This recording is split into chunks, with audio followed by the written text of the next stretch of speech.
بسم اللہ الرحمن الرحیم۔ قربانی کے مسائل ذکر کیے جا رہے ہیں۔ 10 ذو الحجہ سے ایام تشریق کے اخیر تک اللہ تبارک و تعالی سے تقرب حاصل کرنے کے لیے جو جانور ذبح کیے جاتے ہیں اسے قربانی کہا جاتا ہے۔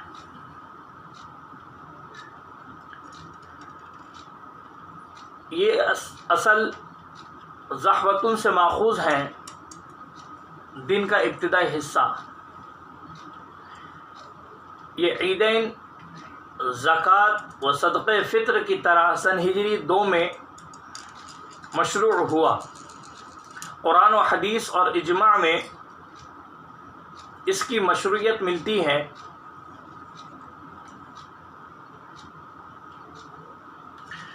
اللہ تبارک و تعالیٰ کا فرمان ہے فَصَلِّ لِرَبِّكَ وَانْحَرْ، اپنے رب کے لیے نماز پڑھیے اور قربانی کیجیے۔ اس آیت میں اصح قول کے اعتبار سے وانحر یعنی نحر سے قربانی کے جانور کو ذبح کرنا مراد ہے۔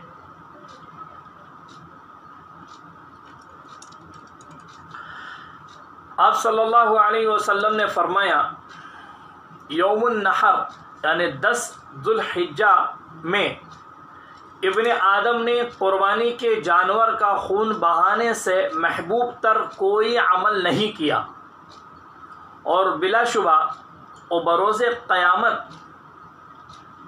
اپنے سینگ، کھر اور بالوں سمیت آئے گا، اور یقیناً اس کا خون روئے زمین پر گرنے سے پہلے بارگاہ الہی میں پہنچ جائے گا اور قبولیت سے سرفراز ہوگا، پس اسے خوش دلی سے انجام دو۔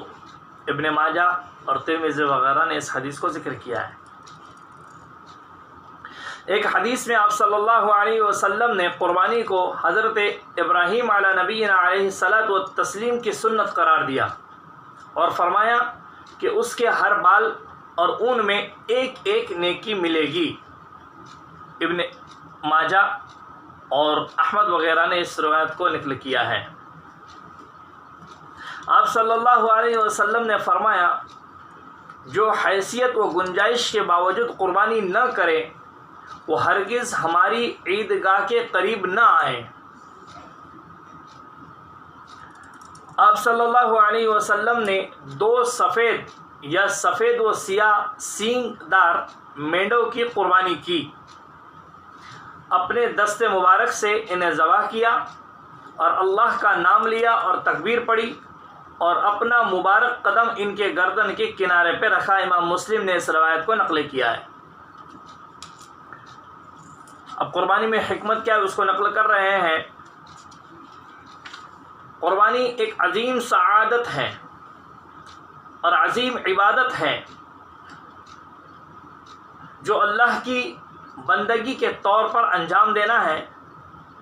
اس کی ایک عظیم ترین حکمت حضرت ابراہیم علیہ نبینا علیہ الصلاۃ والتسلیم کی عظیم ترین قربانی کے مقصد کو تازہ کرنا اور اس کا احیاء ہے، نیز اس میں فقراء و محتاجوں کی غمگساری اور تعاون، اور عید کے موقع سے ان کے اہل و عیال کی خوشی مقصود ہیں، اور نتیجے میں اسلامی معاشرے کی بھائی چارگی کا تعلق قوی تر ہوتا ہے، اور اجتماعیت اور آپسی محبت کی جڑیں مضبوط ہوتی ہیں۔ قربانی کا کیا حکم ہے؟ جس رشید مسلمان کے پاس 10 ذو الحجہ سے 13 ذو الحجہ تک اپنے مصارف و ضروریات سے زائد اتنا مال ہو کہ قربانی کر سکتا ہو تو اس پر قربانی کرنا سنت مؤکدہ ہے، خواہ حج میں ہو، اپنے گھر پر ہو، علاقے میں ہو، مقیم ہو، مسافر ہو، شہری ہو یا دیہاتی۔ اگر ایک شخص پر متعدد افراد کا نفقہ واجب ہو، مثلاً بیوی بچے وغیرہ، تو ان پر قربانی سنت کفایہ ہے، یعنی ان میں سے کوئی ایک انجام دے تو بقیہ سے اس کا مطالبہ ساقط ہوگا، گرچہ ثواب صرف قربانی کرنے والے کو ملے گا۔ البتہ امام نووی رحمۃ اللہ علیہ نے شرح مسلم میں فرمایا کہ اگر وہ دوسروں کو ثواب میں شریک کرے تو یہ جائز ہے۔ حضرت ابو ایوب انصاری رضی اللہ تعالی عنہ فرماتے ہیں، آپ صلی اللہ علیہ وسلم کے دور مسعود میں ایک شخص اپنے اور اہل خانہ کی طرف سے ایک بکری کی قربانی دیا کرتا تھا۔ موطا امام مالک، ابن ماجہ، ترمذی وغیرہ نے اس کو نقل کیا ہے۔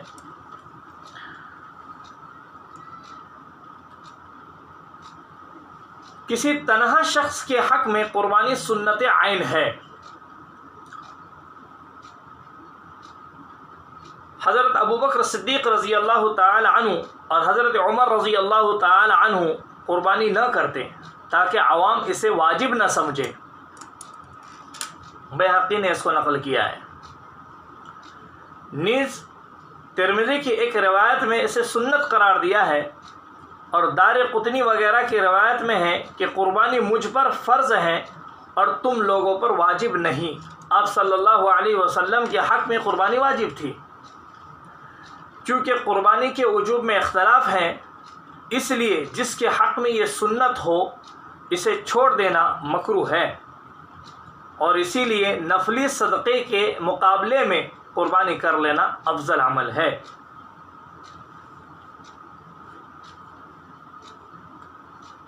نظر یا التزام سے قربانی واجب ہوگی۔ کوئی شخص اپنے اوپر قربانی کو واجب کر لے تو واجب ہوگی۔ ویسے امام شافعی رحمۃ اللہ علیہ کے نزدیک قربانی کرنا سنت ہے۔ مثلا کوئی کہے میں نے یہ بکری قربانی کے لیے متعین کر دی، یہ قربانی کا جانور ہے، اللہ کے لیے مجھ پر قربانی کرنا لازم ہے وغیرہ، ایسے کوئی الفاظ کہے جیسے کہتے ہیں عموماً لوگ۔ اگر کسی نے کہا کہ میں اس بکری کا مالک بنا تو مجھ پر اللہ کے لیے اس کی قربانی لازم ہے، تو پھر اس کی قربانی لازم نہ ہوگی۔ جیسے کسی بکری کی طرف اشارہ کریں، اس بکری کا مالک بنا، تو جب تک خرید و فروخت نہیں ہے اس وقت تک اس کے اوپر لازم نہیں ہے۔ خواہ بعد میں چل کے وہ اس کا مالک بھی بنے تب بھی لازم نہیں ہے۔ لیکن اگر یہ کہے کہ میں کسی بکری کا مالک بنا، یعنی بکری متعین نہ کرے، کسی بھی بکری کا، تو اللہ کے واسطے اس کی قربانی مجھ پر لازم ہے، اگر یوں کہے اور وہ بکری کا مالک بنے تو اس کی قربانی کر لینا اس کو لازم ہے۔ لیکن محض خریدنے یا نیت کرنے سے وہ بکری قربانی کی شمار نہ ہوگی، صرف وہ بکری کو خریدنے سے یا نیت کرنے سے وہ بکری قربانی کی شمار نہ ہوگی، جب تک کہ خریدنے کے بعد لفظاً التزام نہ پایا جائے، یعنی اپنے اوپر لازم نہ کر لے۔ جب لازم کر لے تو پھر قربانی واجب ہو جائے گی۔ تنبیہ کے طور پہ کچھ چیزیں بتلا رہے ہیں۔ عوام اکثر وقت سے کافی پہلے ہی قربانی کا جانور خرید کر یہ کہتے ہیں کہ یہ قربانی کا جانور ہے یا میں اس کی قربانی کروں گا وغیرہ، حالانکہ وہ اس جملے سے مرتب احکام سے ناواقف ہوتے ہیں، کیونکہ یہ لازم کرنے والا جملہ ہے، التزام پر دلالت کرتا ہے، لہٰذا وہ قربانی واجب ہوگی اور اسے کھانے کی اجازت نہ ہوگی۔ اگر وہ یہ کہے کہ میری مراد تھی کہ یہ سنت قربانی ہے تو پھر اس کا کوئی اعتبار نہ ہوگا۔ لیکن علامہ حضرمی رحمۃ اللہ علیہ فرماتے ہیں کہ لوگوں کا عام عرف اس جملے سے جیسے کہ لوگ کہتے ہیں سنت قربانی کا ارادہ ہوتا ہے، اسے لازم قربانی قرار دینے میں شدید حرج ہے۔ ائمہ کرام نے اس کی صراحت فرمائی ہے کہ عقیقے میں اس طرح کہے بسم اللہ یہ فلاں کا عقیقہ ہے، پھر سنت عقیقے کی طرح اس میں سے کھانا وغیرہ جائز قرار دیتے ہیں، اور دونوں کا حکم بلا شبہ ایک ہی ہے۔ شیخ الاسلام امام بلقینی اور ابو بکر مراغی وغیرہ نے فتویٰ دیا کہ یہ میری قربانی ہے کہنے سے نظر کی قربانی نہ ہوگی، یہ فلاں کا عقیقہ کی مانند ہے۔ جیسے کوئی کہتے ہیں فلاں کا عقیقہ ہے، تو ویسے ہی اگر کوئی کہے کہ یہ میری قربانی کا جانور ہے تو پھر اس کو نظر شمار نہیں کریں گے۔ اکثر فقہاء نے چونکہ پہلے قول نے کہ اس کو نظر شمار کیا ہے اسی کو ترجیح دی ہے، لہٰذا احتیاط کا فعل و اختیار کرنے میں ہی بہتری ہے۔ آپ صلی اللہ علیہ وسلم کا فرمان ہے جب تم ذوالحجہ کا چاند دیکھو اور کسی کا قربانی کا ارادہ ہو تو قربانی کرنے تک اپنے بال و ناخن نہ تراشیں۔ مسلم اور سنن اربعہ نے اس کو نقل کیا ہے۔ جو قربانی کرنے کا ارادہ رکھتا ہو اسے ذوالحجہ کا مہینہ شروع ہونے کے بعد قربانی کرنے تک اپنے بدن کے کسی بھی حصے کے بال و ناخن اور چمڑی وغیرہ جبکہ کوئی ضرر و حاجت نہ ہو زائل کرنا مکروہ ہے، حتیٰ کہ جمعہ کے دن بھی۔ اس میں ایک حکمت یہ ہے کہ مغفرت اور آگ سے خلاصی ان تمام اجزاء کو شامل ہے۔ ایک سے زائد قربانی کا ارادہ ہو تو پہلی قربانی سے کراہت ختم ہوگی۔ جو احرام میں ہو اسے یہ امور حرام ہے جو آگے ذکر کر رہے ہیں، ختنہ کرنا، چور کا ہاتھ کاٹنا، درد کی وجہ سے دانت نکالنا یا تکلیف کی وجہ سے کسی عضو کا کاٹنا وغیرہ۔ حالت احرام میں یہ ساری چیزیں کرنا حرام ہے۔ البتہ آپریشن وغیرہ مکروہ نہیں ہے۔ جو مرد بذات خود صحیح طریقے سے ذبح کرنے پر قادر ہو اسے خود ذبح کر لینا سنت ہے، کیونکہ آپ صلی اللہ علیہ وسلم نے خود اپنی قربانی ذبح فرمائی، صحیحین نے اس کو نقل کیا ہے۔ نیز ایک قربت ہے لہذا خود انجام دینا بہتر ہے۔ کسی دوسرے کو نائب بنانا بھی جائز ہے، کیونکہ ایک مرتبہ بعض جانوروں کو ذبح کرنے کے لیے آپ صلی اللہ علیہ وسلم نے حضرت علی رضی اللہ تعالیٰ عنہ کو نائب بنایا۔ یعنی وہ روایت جو ملتی ہے کہ آپ صلی اللہ علیہ وسلم نے اپنی طرف سے 100 اونٹ ذبح کیے تھے، جس میں 63 اونٹ خود آپ صلی اللہ علیہ وسلم نے اپنے ہاتھوں سے ذبح کیے تھے، باقی اونٹوں کے لیے حضرت علی رضی اللہ تعالیٰ عنہ کو نائب بنایا تھا۔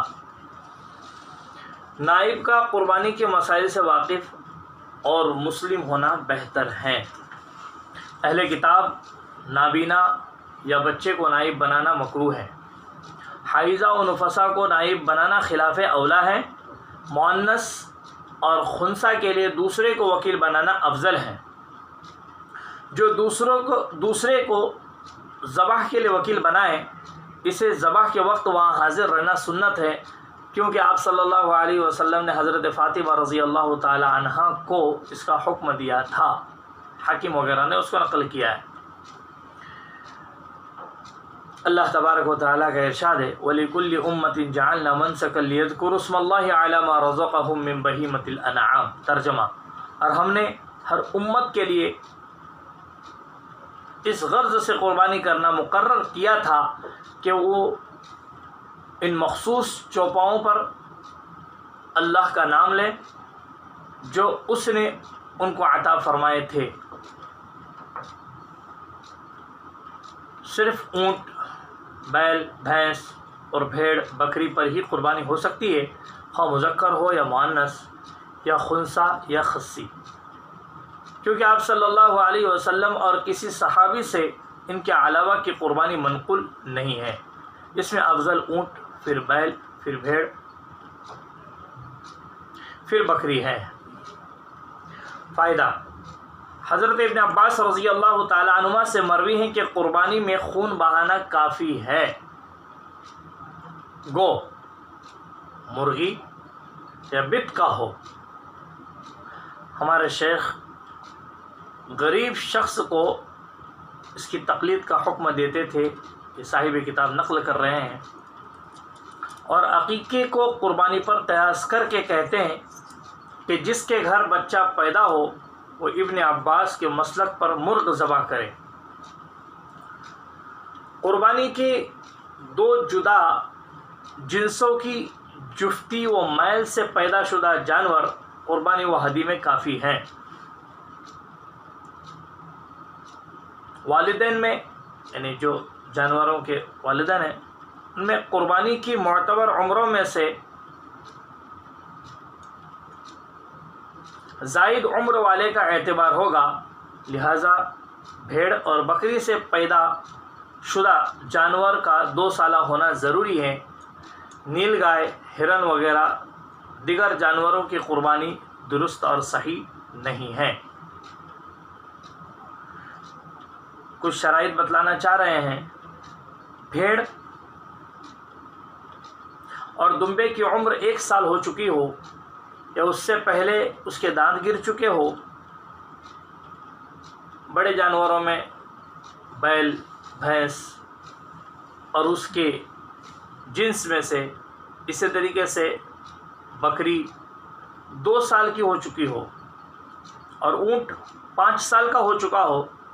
مسلم کی حدیث میں آپ صلی اللہ علیہ وسلم نے مسنہ کے ذبح کا حکم دیا ہے، اور اس کا مطلب وہ اونٹ ہے جس کو 5 سال مکمل ہو کر چھٹا شروع ہو چکا ہو۔